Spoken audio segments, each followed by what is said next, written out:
Bags down, spikes on, welcome to the track.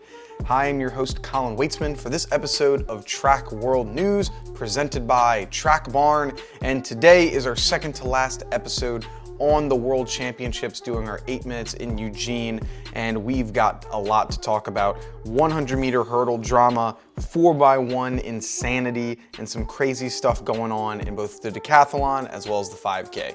If you want to hear all of this plus more, make sure you give us a like, comment, subscribe. All of that really helps us know that you're enjoying the content, and let's jump right into it. Before we go any further, I want to give a huge shout out to the sponsor of today's video, Manscaped. As track athletes, we're going to be running tons of miles every week and can be really sweaty and gross after a hard day of practice, but those days are behind us.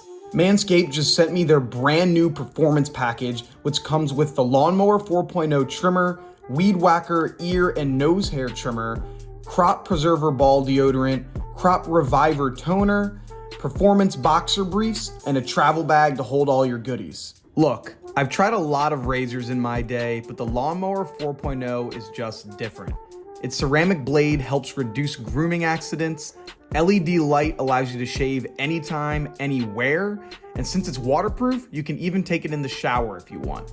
When shopping with Manscaped, use code TWN at checkout to get 20% off your entire order, plus free shipping worldwide. Show up to your next meet looking good. If you want to be the best, you gotta look the best. Link is in the description, and now back to the video. With the women's 100-meter hurdles really quickly. So the big news here, even though it's just the prelims, was the stuff that was going on during the prelims. So as you know, Lele Johnson, Kenny Harrison, Nia Ali, Aaliyah Armstrong are the athletes that were going for the US.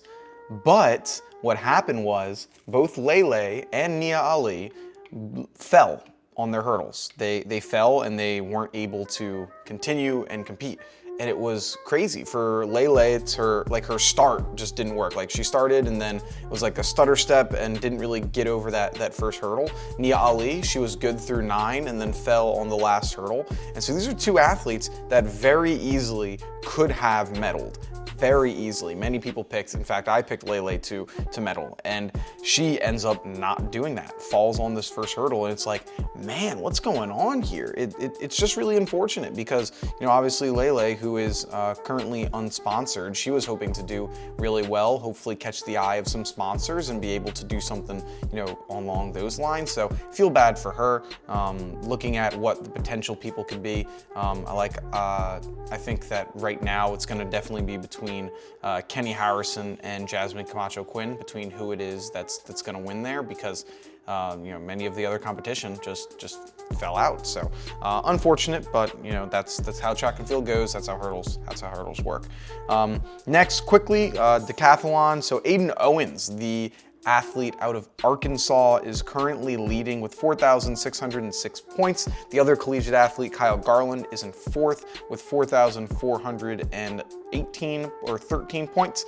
And the big story of the day here, Damian Warner, who was your Olympic champion from this past year, actually was in the 400, and on the backstretch of the 400 pulls up with either a cramp or something going on with the hamstring and is not able to finish the 400 and is out of the decathlon. This was major news. He was leading this session. He's obviously the Olympic record holder. He was a favorite to win, and seeing him go down, very unfortunate, because it was a guy that could have put up some crazy times. He was doing really well this championship. It's unfortunate for him.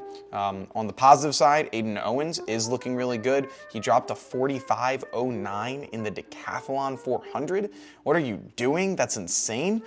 So looking forward to seeing how that's going to be finishing out and what it's going to look like. I wonder if we'll get 2 college guys potentially in the top 2. If we do, or top 3 if we do, that would be very, very impressive. Next, with the 5K, we had Gadaf Sagai winning with 14:46, Beatrice Shabat coming in second, and then Dawit Segun coming in third. So Ethiopia ends up getting 2 2 people in the top 3. The big story of the day, though, was what happened after. Gadaf Sigay and Lizenbet Gade, both they finished up, and a fan actually runs onto the track, picks them both up, and then hands them a flag.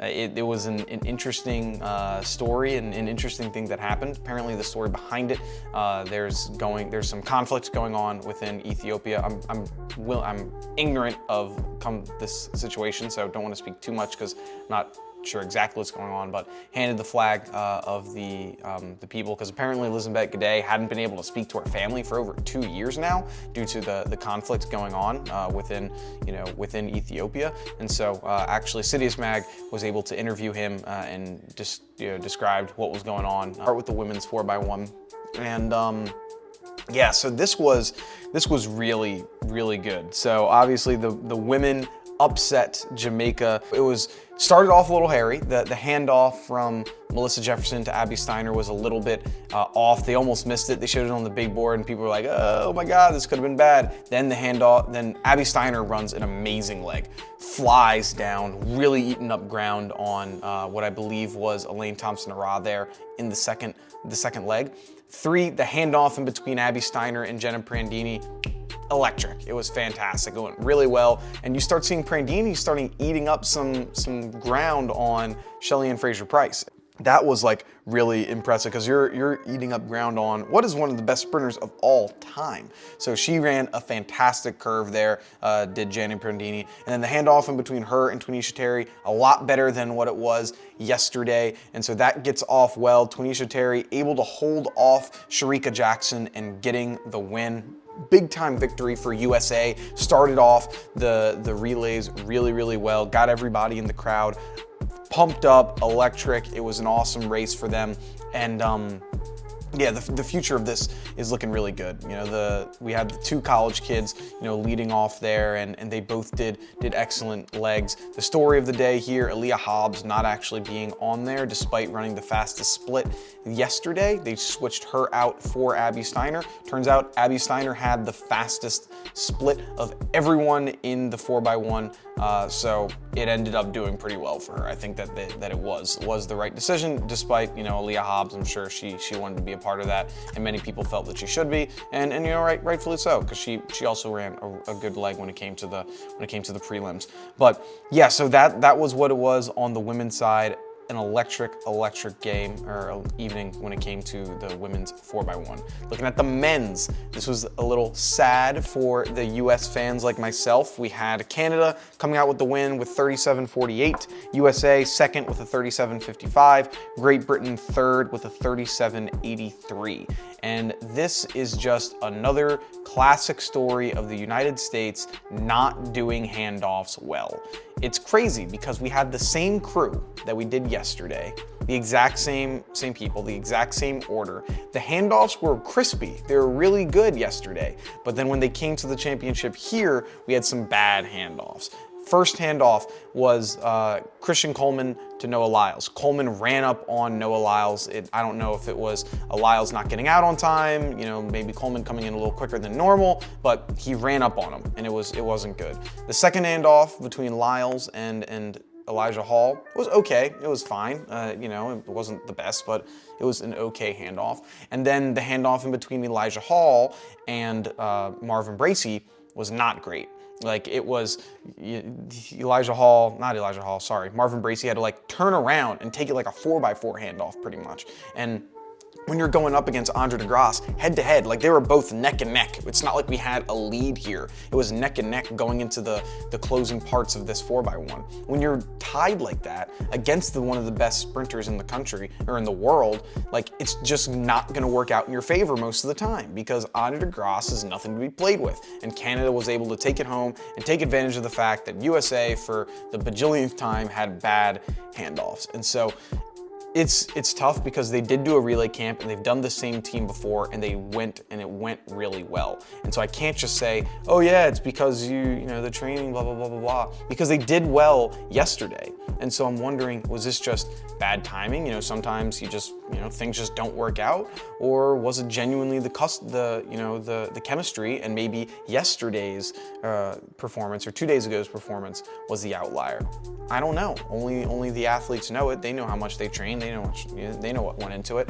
And so this looks, it's upsetting for the U.S. Like, it's a relay that we should win every time. We have the firepower to do it. It's the fact that we just don't put together the best team. Like, look at what the Canadians are doing. They've ran the same exact 4x1 since 2016. It's the same guys, the same order. They all know who's running what leg, but we don't do that in the United States, and we suffer because of it. So it's annoying. Like, I wish that we could just have an order, know the team, and be able to execute. Because as a US Sprints fan, it's annoying when you go 1, 2, 3 in the 100, you go, you have the American record holder in the 200, you know, you're sweeping everything here, you're sweeping the 1, you're sweeping the 2, and then you're coming out with a second place finish in the 4x1.